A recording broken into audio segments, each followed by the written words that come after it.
Sorry for this delay, guys. Skipped. It's very nice to have you all here. We are doing this this event to show you some of the features of MPQP. Should we push? So maybe first a bit of context. We are a startup of around 15-ish people, and our goal is to bring quantum software to people who don't want to program quantum software. So our main project is this one. It's called QUIC, for Quantum Innovating Computing Kit. And as you can see, there are several layers, but the layer on which we will focus is this one in the middle called MPQP, which allows us to build a single algorithm and deploy it on several hardwares. So to build this single algorithm, what we do is that we have our library, and we compile it, the code written using this library into an open standard, and then we deploy it on the providers that we support. So maybe the first thing is, okay, why do we need to do that? Actually, we need to do that because nowadays there are, I'd say, over 50 hardware providers, and so far, almost each one of them came up with their own SDK, their own library to access the resources. And this is quite complicated to manage when you want to jump between each one of them. We encountered this problem.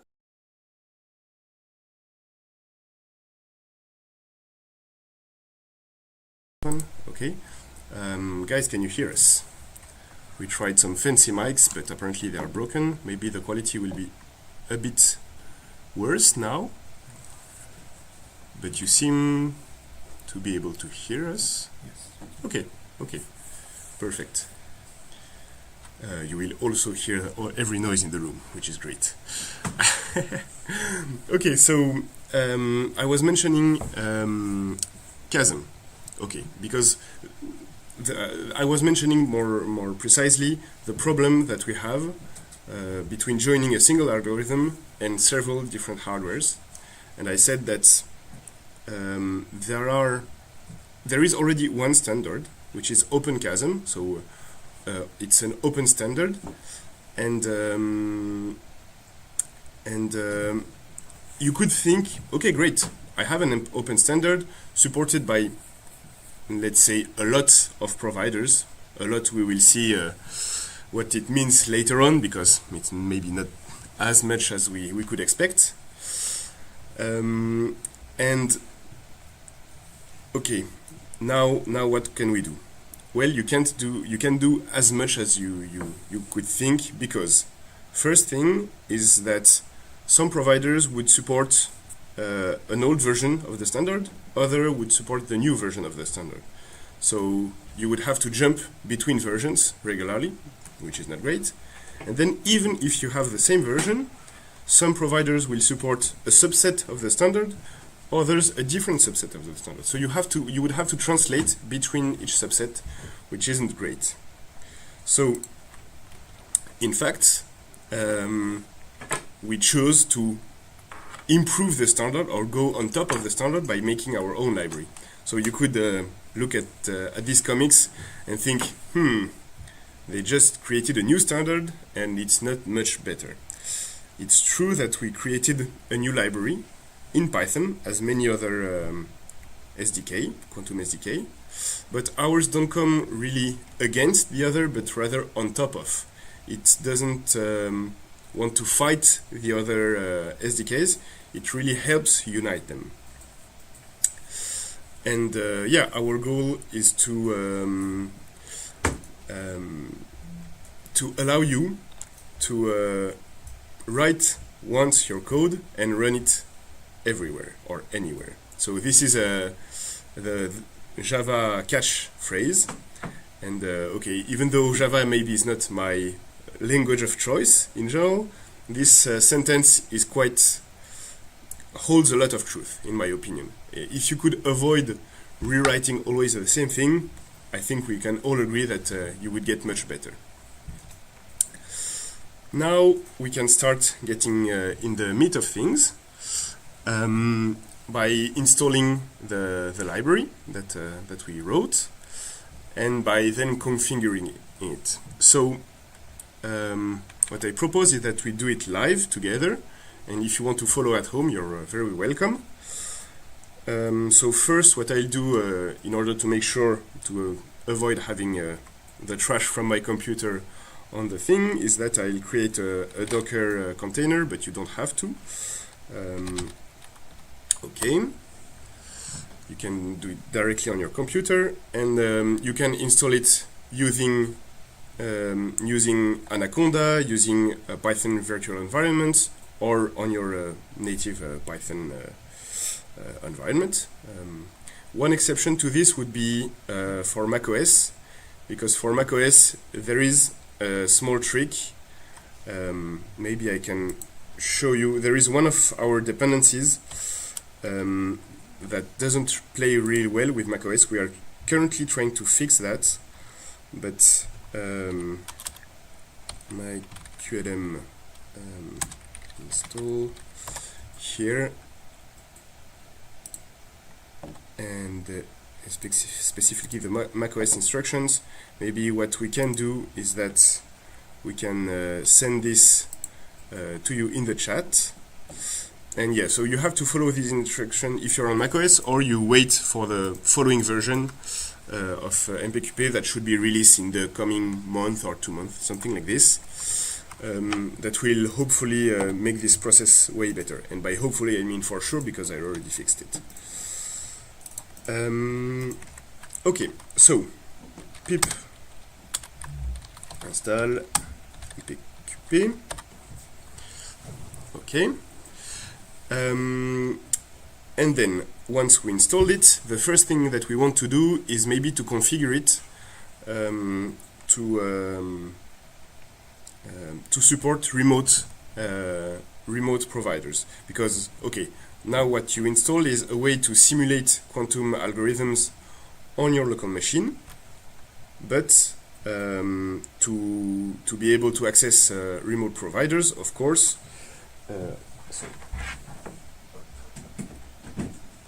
Forgot to plug my computer. So in order to access remote providers, you need to set up the connection. So maybe the first thing you can do is check, okay, so far there is nothing really connecting us to those providers. So let's open Python.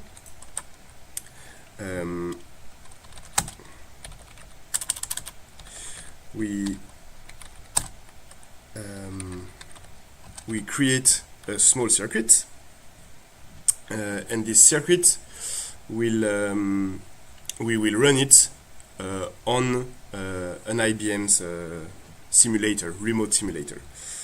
Okay, so we create our quantum circuit. We just put one gate because we don't really matter. We don't really care of what's inside. We put a measurement, basis measure. We want to only measure on the first qubit. We'll just put one shot equal 1. Okay.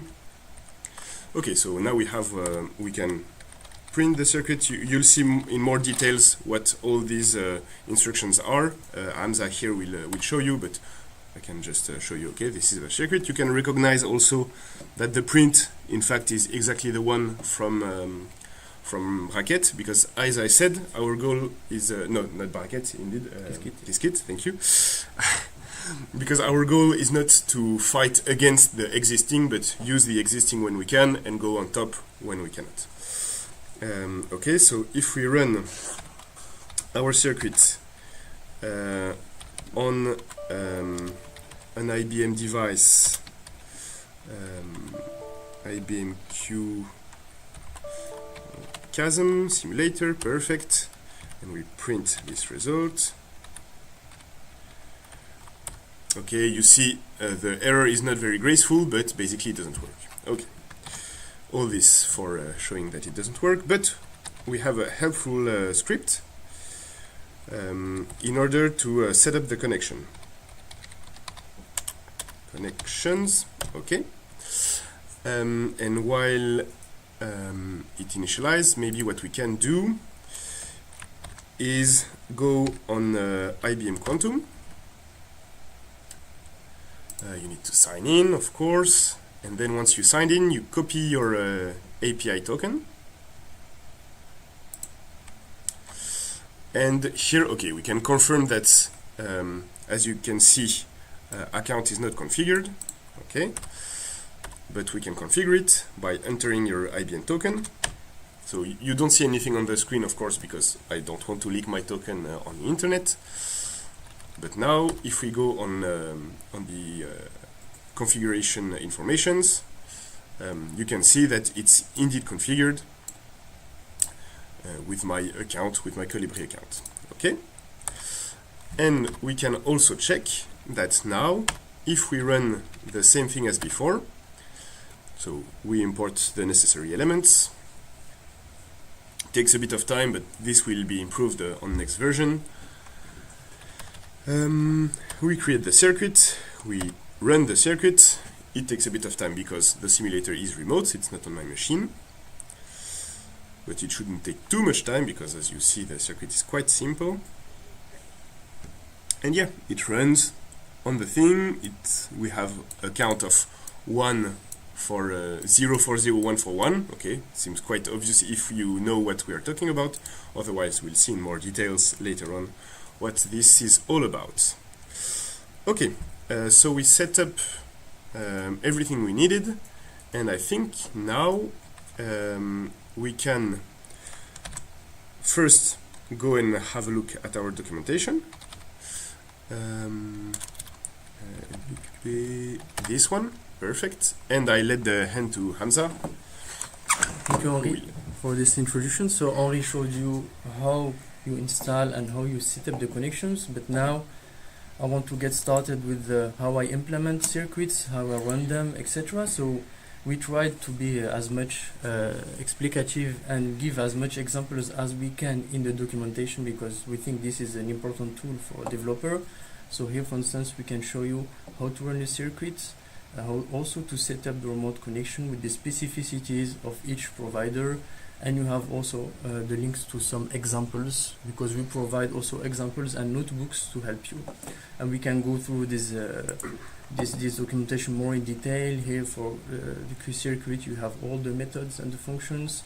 You can also have documentation on advanced modules that we will not discover today, but probably in another session. And so today, what we wanted to do is to showcase a bit what you can do with the circuits, what you can do with all this running on several hardwares, and by presenting an example which is implementing Grover's algorithm with MPQP. So we suppose that you know a bit what is Grover's algorithm, but in case of you don't know, we try a bit to specify the steps of the algorithm. So the first step, as in many algorithms, is to initialize the circuit. In the Grover algorithm, we initialize the circuit. The first register, if we use 2 registers, the main register for the database, because Grover algorithm is an algorithm for searching an element in a database. And the second register will be some ancilla qubits, we'll see later. So the first task is to create a wall of Hadamard that will give me the fully parallelized state. So I have all elements of my basis state in my state. So let's go. We import Q-circuit, which is the main object that models a quantum circuit. And from mpqp.gates, we import all the native gates that will be useful, Hadamard gate, poly gates, etc. So first we define a Hadamard wall. So it takes into parameter number of qubits, and it constructs for you this circuit that contains a Hadamard gate for each qubit from a range to 0 to number of qubits minus 1. So we can instantiate a quantum circuit using directly a list of instructions. And the circuit will infer the size of the circuit directly. So you don't have to instantiate first with the size of the qubit, then adding each instruction one by one, which is the case in some SDKs. Here you can directly instantiate the circuit with the list of instructions, and here the list of instructions is the Hadamard gate. So it will infer directly that the size of the circuit is number of qubits. However, here in our case, we have some more ancilla qubits. So I can also precise the number of qubits of my circuits, and for that I use a function that computes for me the size of the circuit depending on the number of qubits for this Grover algorithm. Okay, let's run this function, and for instance I can first try to run my H wall with 3 qubits. It will give me the representation, so how I reproduce this circuit, and then I can for instance I can print this circuit. It will print it as Henri did before in a text form. All good. So we continue. This was the first step of the algorithm. The second step is to define the oracle. The oracle is the function, the gate that will mark the element that we search. So we suppose here that we know in advance the element that we search, and so we design the oracle to be specific to the state, but in general you have a function that marks an element. Here, a way of implementing this oracle is to divide it into several layers. First layer is a wall of X gates that some qubit will have X or not. It will depend on the binary notation of the marked element. So here, for instance, it's an oracle for marking 0, 1, 1, so you have an X on 0 elements and no X on the ones. Then you have a second layer which is Hadamard the first qubit, and then you have a multi-controlled NOT gate on the 0 qubit, and then you uncompute. So you put the inverse of these gates, which are the same here. Okay, let's try to let's implement this.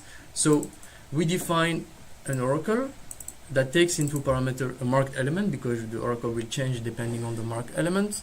The number of qubits is the length of the string, because we use a string. And then we can define in a generic way what is a X wall.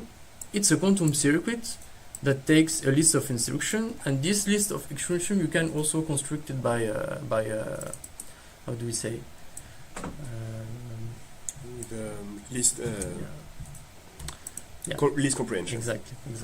So for all element in my marked element, if the character at each position is equal to 0, I add X gate for each qubit. Okay, here this is the target of the gate, and then I put the number of qubits. So I define here my X wall that I can reuse several times because it's a Q circuit. Okay. Maybe one detail that we can add here. You see that we add gates to with a lot of different ways in the circuit. Like as Hamza said, we use the list comprehension. Line 3, line 6, we concatenate a circuit to another circuit. Line 7, we add a single gate to a circuit. This is probably not what you would do if you were to create your own circuit, but we do this to show you all the possibilities. Exactly. We prefer to show how you manipulate circuits directly in a concrete example, because this is how we think it's useful in your day-to-day work. But indeed, we allow of several ways of manipulating circuits. So here, exactly as Henri said, you can instantiate a circuit with the size of the qubits. So an important feature here is that you don't need to precise the number of classical bits. This will be automatically inferred depending on the measure we will put later. We'll see. But you can only put the number of qubits. So here, the one with the first layer and the ancilla qubits. You can also specify the number of classical bits you if can. you want. Exactly, yeah, exactly, you can. So we give freedom, but we also allow for ergonomy with the minimum of things that the user has to input, compared to other SDKs when you have to input a lot of stuff, instantiate registers, classical registers, etc. We wanted really to be simple to define circuit and then execute it. So here, okay, I append a circuit, I can add a gate, I can also add a list of gates. Here I append a C control node, so it's a generalized control node, either a control node Toffoli or n-qubit Toffoli. and then another Hadamard gate and a wall of X, depending on the marked element. So we can test this oracle.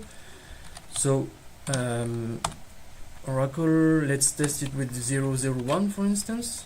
So this gives me a circuit. What I can do, I can also print it in a more pretty manner. It gives me more information about the circuit, the label, the size, number of instructions. And what I can do also is displaying the circuit using Matplotlib. It's a bit nicer. You can also precise it here some parameters like LaTeX, etc. So it's the same behavior as the Qiskit one. You will. I mean, it's the one from Qiskit. Yeah, exactly. So here we define the oracle. So, okay, so it does what I need: two X, 2 zeros, Hadamard, multi-control gate. If I add 1 qubit, we can show that it's a bit more complicated. So here, this is the generalized and Toffoli gate for 4 qubits, and you have ancilla qubits here clearly. So the oracle goes with the diffusion gate to define the Grover iteration. The diffusion is a symmetry between the mean of all the amplitudes. Is to amplify the marked element. Okay, and it can also be defined by means of lattice gate. So Hadamard gate, you reuse the oracle on the 0 qubit and another wall of Hadamard. So here, let's go. So you can directly define it by concatenating circuits using the plus. So it's equivalent to appending, but here it's more convenient. So it takes into parameter the number of qubits, and then you have a wall of Hadamard. We reuse the one previously defined, oracle on all the zeros, and another wall of Hadamard. And let's see what it looks like. Diffusion for 4, for instance, and we can maybe print it. So this is the diffusion gate. You see here the oracle in the middle and the walls of Hadamard. We have all the pieces that we need to define Grover algorithm. So far we saw how to manipulate circuits, how to instantiate them, to combine them. We'll see now how to execute, because we need to execute the algorithm at some point. So we define the Grover circuit. The Grover circuit, it's defined by the initialization. We define a number of iterations to formula well known in the algorithm, and then for each iteration we append. So you can also use this operation plus equal.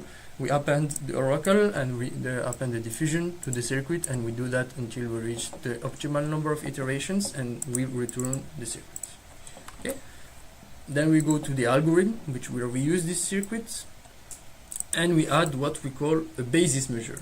The basis measure will measure your state, the state of the circuit, in a basis. By default is the computational basis, but we will also allow in next features to have custom basis. Sometimes it's easier, so rotated basis, Hadamard basis, etc. So you precise first the list of the targets. So here I want to measure all the qubits, and you can also precise the shots.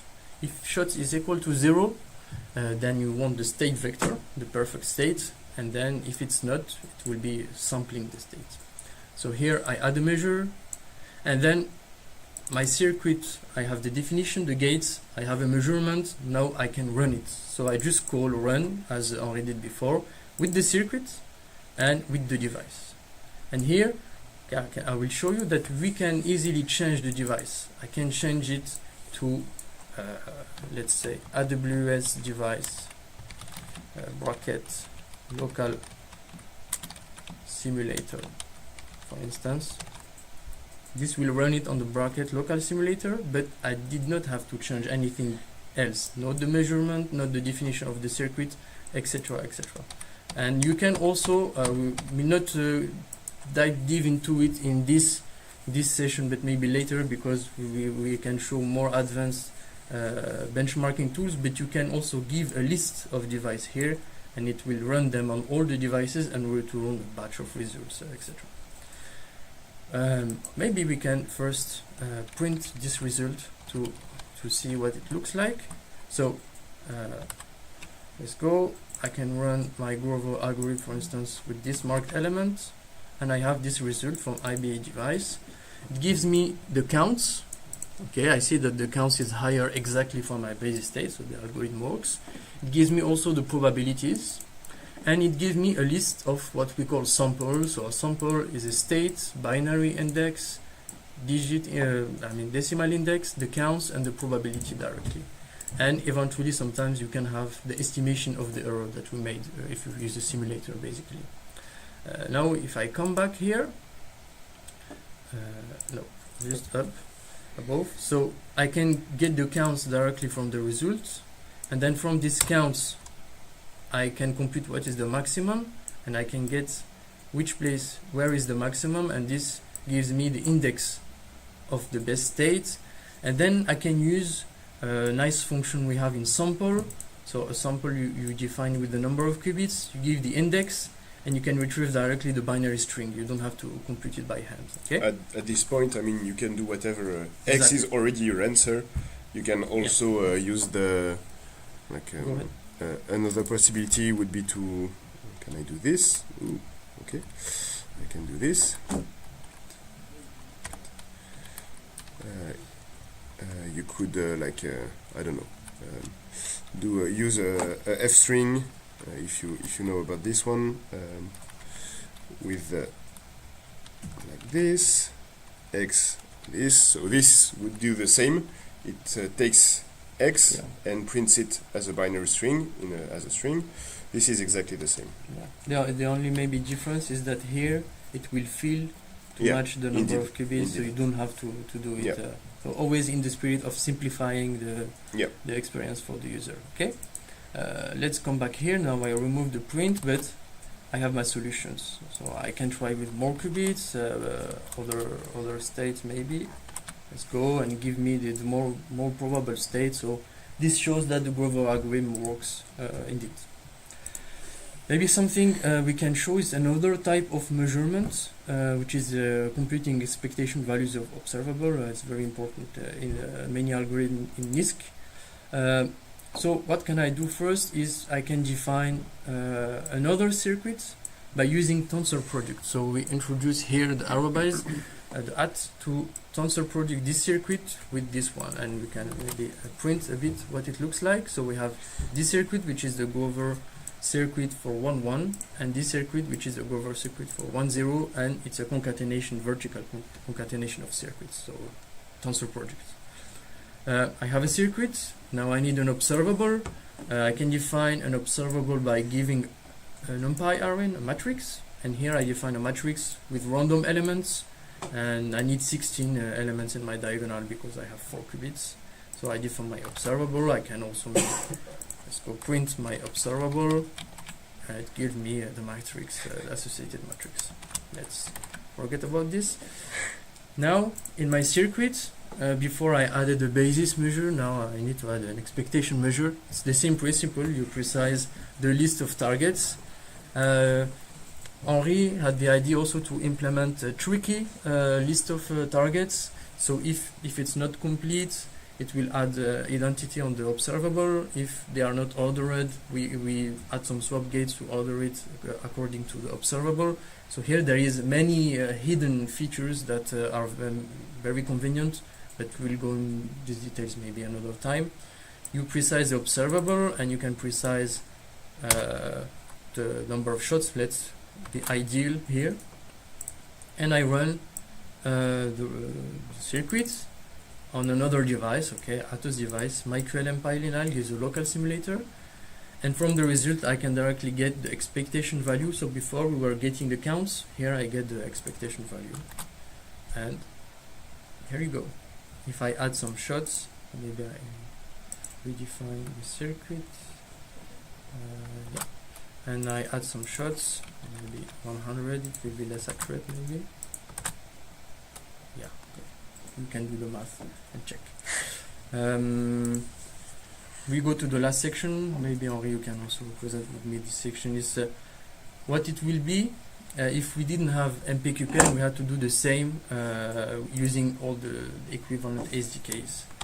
So for instantiating a circuit in Qiskit, I need to first precise the size and then add each gate one by one.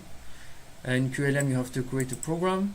allocating qubits and classical bits, then adding the gates, and then transforming your program into a circuit. Maybe to avoid being of bad faith, for like a few months now, QLM released a new version where this process is improved somewhat. Okay. But I mean, the spirit is always here that if we can do better, we will do better. Exactly, and so here, better for us mean in one line, listing all the instructions and not caring about registers, sizes, etc. Then we can sample also the circuit, so here using local simulators, adding measurements, sometimes transpiling the circuit to the right backend, then running the job and then getting the counts. On some providers you don't have directly the counts, so you need to compute them by yourself from the probabilities. In MPQP you add a basis measure with the targets, number of shots, you run the circuit and you get directly the counts. So in 2 lines you can precise all the parameters you need. Same for expectation values. Here you need an estimator. You need also to know the specific syntax for each provider. Here I need to know that I need the stack with the observable splitter, with bilineal, etc.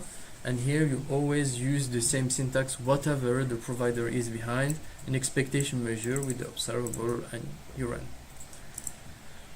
Last but not least, this is maybe the most interesting slide, is running on remote devices. It's a bit complicated. You have to instantiate a service, you have to precise the backend using strings sometimes, so knowing them by heart. For AWS it's a bit more difficult, and then you have to run, and sometimes the extraction of the result is different from the local to the remote. So you have to know that like extracting the result is different, and it's the same here with the QLM lineal, for instance. You have to submit and then join the async result and then also post-process the result. All those lines, all these 25 lines can be done in one line in MPQP. You run the circuit on several devices and you get all the results formatted in the same way. And then from these results you can compare, etc., the quality of the simulation, etc. Two things I could add here is that, okay, first, in addition of this, one thing that is hidden is that the configuration of your access to the providers, exactly, which we help also to streamline. And also, okay, maybe a quick word on our philosophy. So the idea is that most of these lines here that you see are kind of implementation details. Like, okay, indeed, it will anyway happen, whether it's hidden behind a function or whether you type it yourself. But in our opinion, when people want to run their circuits, they don't really want to know what is the session, what is the sampler, and so on. If they need to, they could do it, because you can always fall back from what we have. You can, from a circuit, call to other language and translate it to the language of your choice. So if you need to have some very fine-grained configuration at the last step, you can do it. But if you don't, then let's keep the simple way and let's hide the complexity when it's not needed. Yeah, exactly. So we can imagine that you start with MPQP, quickly you have your circuit, and then at some point you want to retrieve the bracket circuit for whatever reason. You can always fall back into a specific object of the providers, and at some point also we'll be able maybe to grab another circuit from another language and to translate it to MPQP. So now we will have a full translation workflow. This will, I think, be very useful for the user. Yeah. This last point is interesting because it raises a question, which is how do you know what are the coming features? Okay, so basically, what is the timeline? Okay, even though the timeline isn't public and fully decided, we are very open to collaboration on GitHub. So if you go on our documentation, you have a link to GitHub. Yeah, if you need some specific features at some point, we are ready either to collaborate or to, if the feature sounds important to us too, we can accelerate the arrival of the feature. Yeah, we are quite open to discussion with the community. Yeah, exactly. And our spirit is to have some frequent releases. So we element also the features in the library, and it becomes more and more convenient. Also having the possibility to have advanced modules. So even for advanced users that have to build complex algorithms, also more easy to manipulate those VQAs, QAOA, etc. Yeah. I think we presented already some content. Maybe if you have questions on your side, we are open for discussion, of course. We can come back to some parts. We can also improvise some runs if needed. Yeah.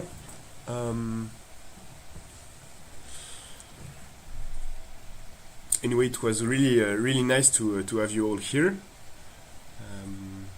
I see a lot of names I recognize in the chat, so it's nice to see you guys. Yeah, the spirit of those webinars is at some point to be more to be frequent or regular at least. So we have a regular meeting when you can follow the new features. We can dive deep in some features that the team is currently implementing, and yeah, exchange, compare to what you know, other providers, etc. We really think this project as a sharing project with the community. That's why it's open source also, because we want to contribute and facilitate the access of quantum to the community. Yep. Okay, maybe we don't want to drag this longer than it has to. We are already with a late delay. We are already like 15 minutes late, maybe, compared to what we thought. So if you have any questions, of course, you can then send us an email or ask them on GitHub. Exactly. GitHub has a system of issues. So if you have a bug you encounter, you can post it on GitHub. And we have a Discord server. We didn't put the link of this. I think it's in the GitHub and the documentation. Exactly, yeah, indeed. So both in the documentation or on GitHub, you can join our Discord. Yep. Okay, guys. Nice seeing you, and thank you all. And goodbye.